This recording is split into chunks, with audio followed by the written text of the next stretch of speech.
Yang dimaksud dengan sabar adalah sanggup untuk melawan, sanggup untuk berbuat.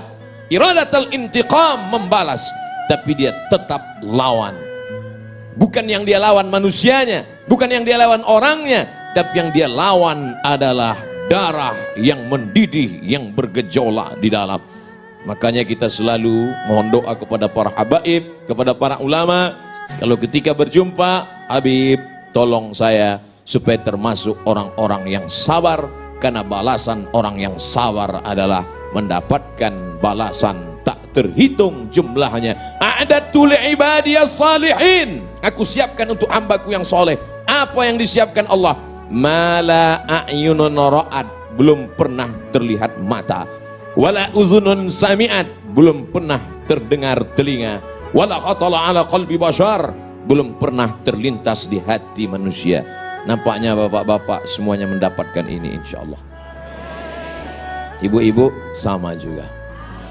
Makanya bapak-bapak sabar. Ustaz Somad, itu bapak itu kelihatannya orangnya sudah tidak kena azab kubur lagi Pak Ustaz. Loh, kok bisa begitu? Saking dia sudah menderitanya menghadapi istrinya di dunia. Pernah nggak dengar seperti itu? Pernah bapak? Ada orang yang begitu sabar menghadapi, saking sabarnya dia, setengah dari azabnya sudah diterima di dunia. Sehingga di akhirat ketika semua orang mendapatkan azab, ini azab kamu, ini azab kamu.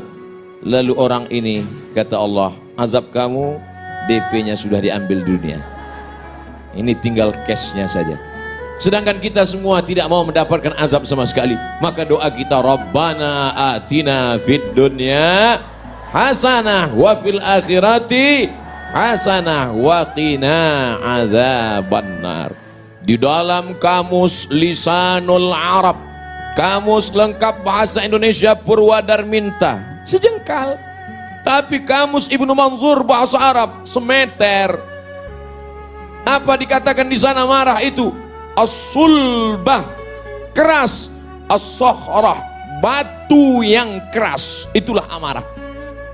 Karena dia menggumpal menjadi dendam kesumat. Sebelum mati dia berpesan kepada anaknya, sini sebentar anakku, sini sebentar. Ada apa ma? Kamu kalau nanti saya mati, jangan nikahkan anak cucumu 7 turunan dengan anak tetangga kita. Batu yang mengeras, maka sampai kapanpun tidak akan mencair.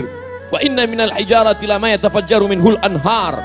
Ada batu keras tapi masih memancarkan air. Wa inna min halama yahbitu min khasyatillah.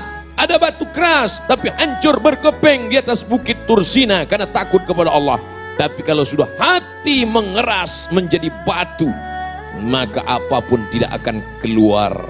Oleh sebab itu maka kita selalu meminta kepada Allah, Allahumma ja'al fi qalbi nura, jadikan di hatiku cahaya, wa fi sam'i nura, di telingaku cahaya, wa fi basari nura, di mataku cahaya. Semuanya berawal dari darah yang bergetar menggelora di dalam jantung. Makanya kita mesti menjaga hati. Kata Nabi SAW, ala fil jasadi mudghah, ketahuilah di dalam jasad, dalam badanmu ini ada segumpal, sekepal, segenggam. Abdul Somad jantungnya sebesar kepalannya. Kalau tidak percaya, ambil ronsen. Jantung pisang sebesar apa genggaman kepalan tangan, sebesar itulah jantung kita. Bapak ibu yang kebetulan gemuk besar tangan. Abdul Somad yang kebetulan kurus kecil. Orang gemuk itu sebenarnya adalah orang kurus yang hatinya selalu tersakiti.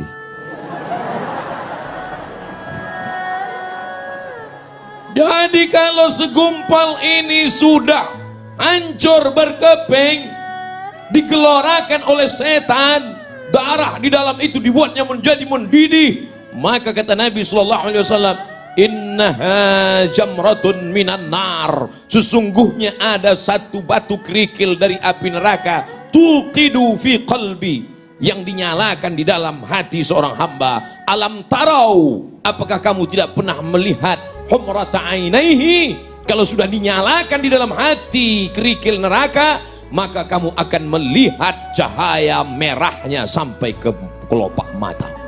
Makanya merah mata dia. Oleh sebab itu maka kita selalu jaga hati ini. Dan setan selalu berbisik.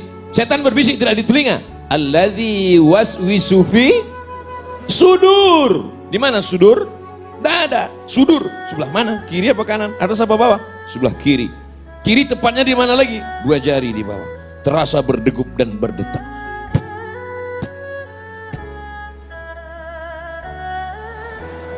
Kalau mikrofon yang mahal biasanya kedengar. Iya. Oleh sebab itu maka ini harus kita jaga senantiasa. Dengan apa menjaganya? Ala bizikrillah. Dengan banyak-banyak berzikir mengingat Allah, tatmainnul qulub. Yang bergojak tadi, yang menyala tadi, yang mendidih tadi, kalau kita mau tenangkan, bagaimana cara menenangkannya? Zikir.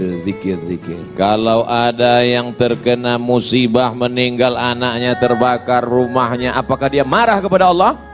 Tidak, dia sabar. Kalau ada di antara ibu yang suaminya dilarikan orang, tetap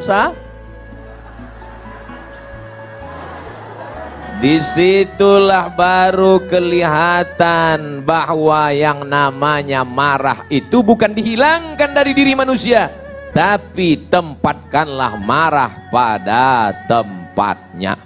Apa itu Ustaz ceramah kok marah-marah? Itu bukan pewaris Nabi. Nabi itu nggak pernah marah.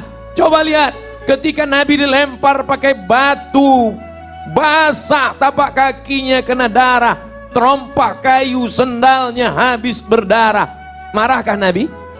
Tidak. Datang malakul jibal, malaikat jibal, bukit segala bukit. Hai Muhammad sallallahu alaihi wasallam, tunjukkan padaku mana bukit yang paling besar di atas muka bumi ini, akan aku timpakan ke atas negeri Taif, rata mereka semua dengan tanah. Sebelum kita dengar jawaban Nabi SAW, andai yang datang itu malaikat kepada Abdul Somad. Hai Abdul Somad, tunjukkan mana. Belum lagi selesai malaikat, langsung saya potong ngomongnya. Itu Gunung Bromo, itu Gunung Kidul, itu Gunung Merapi. Ratakan mereka dengan tanah, jangan sisakan satu pun. Itu makanya tidak ada Nabi bernama Nabi Abdul Somad, karena tidak lulus fit and proper test. Apa kata bumi? Wahai Muhammad sallallahu alaihi wasallam, kalau sampai darahmu menetes kena ke bumi, aku telan penduduk Taif itu rata sama rumah-rumahnya, aku telan. Apa yang dilakukan Nabi SAW? Nabi menyapu, mengusap supaya darah tidak menetes ke bawah. Andai malaikat berkata, bumi berkata, tanah berkata kepada Abdul Somad, Abdul Somad, andai menetes darahmu ke tanah, langsung saya gesekkan ke tanahmu. Tapi Nabi Muhammad SAW, adakah dia marah? Tidak. Adakah darahnya sempat menetes ke tanah? Tidak. Apa doanya? Asallah an yukhrij min aslabihim man ya'budullaha wa la yusyrika bihi syai'a. Ya Allah, keluarkan dari tulang sulbi mereka anak cucu yang akan mentauhidkan engkau, tidak mensyirikkan engkau. Bumi yang melempari Nabi itu sekarang 100% menjadi negeri Islam. Itulah dia negeri Taif, 91 km dari kota Makkah Al-Mukarramah. Pergilah bersama rombongan umroh kalau iklan. Artinya apa? Perjalanan hidup ini ada kalanya Nabi tidak pernah marah. Ketika pada perang Uhud, sahabat mengelilingi baginda Nabi Muhammad sallallahu alaihi wasallam. Satu sahabat meminta, ya Rasulullah, berdoalah, mintalah kepada Allah. Setiap nabi ada doa mustajab. Mohonlah kepada Allah supaya kalau engkau berdoa kepada Allah, maka seluruh orang kafir Quraisy ini akan mati sebagaimana dulu Allah menimpakan azab kepada umat Nabi Musa, umat Nabi Isa, umat Nabi Ibrahim. Apakah Nabi memanjatkan doanya? Tidak. Apa kata Nabi? Aku simpan doa mustajab itu syafaatan li ummati yaumal qiyamah, untuk syafaatku untuk umatku sebagai syafaat nanti di akhir zaman. 1441 tahun yang lalu dia sudah memikirkan kita. Dia tidak marah, dia tidak pernah mengamuk, dia tidak pernah berteriak. Kenapa Abdul Somad kalau ceramah teriak-teriak? Karena Abdul Somad ceramah jam ini suasana genting. Habis makan siang, urat perut tegang, urat mata kendur, angin spoi-spoi. Jadi kalau saya ceramah, marilah kita sabar. Nabi nggak pernah marah. Makanya saya selalu kalau ceramah saya perhatikan mana yang kira-kira matanya 5 watt, ke situ saya. Marilah kita. Supaya apa? Supaya kita pandai menempatkan kapan kita bersuara lembut dan kapan kita bersuara keras. Bukan berarti orang suaranya keras itu hatinya keras. Selembut sutra, smooth as silk, lembut seperti sutra. Kalau kau tak percaya, belalah dadaku, kan kau dapati lafaz Allah di sana. Saudaraku yang dimuliakan Allah Subhanahu wa taala, itu tuh Nabi nggak pernah marah, Nabi nggak pernah ngamuk. Kenapa kamu marah? Kenapa kamu ngamuk?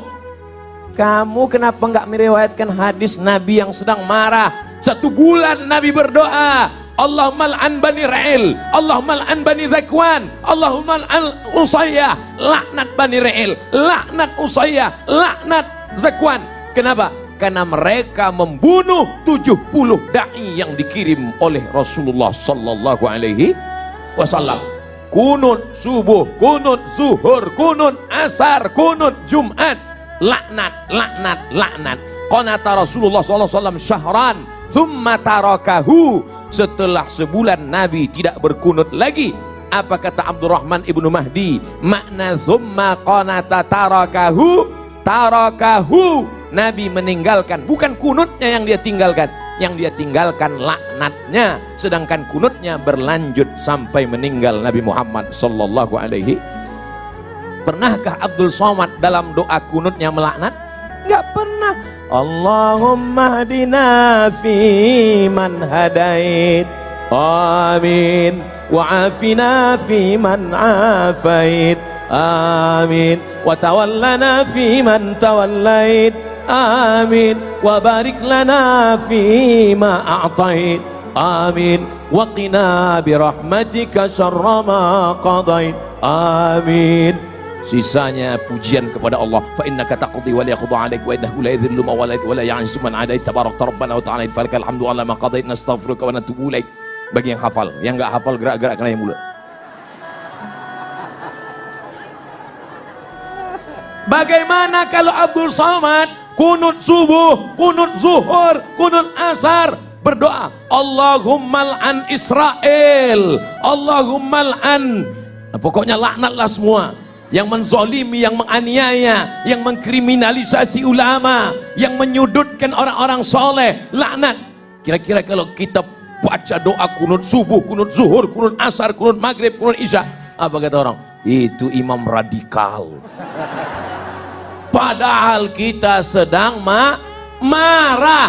Kalau agamamu dihina, ulamamu dilecehkan, kau tidak marah, maka gantilah bajumu dengan kain kafan.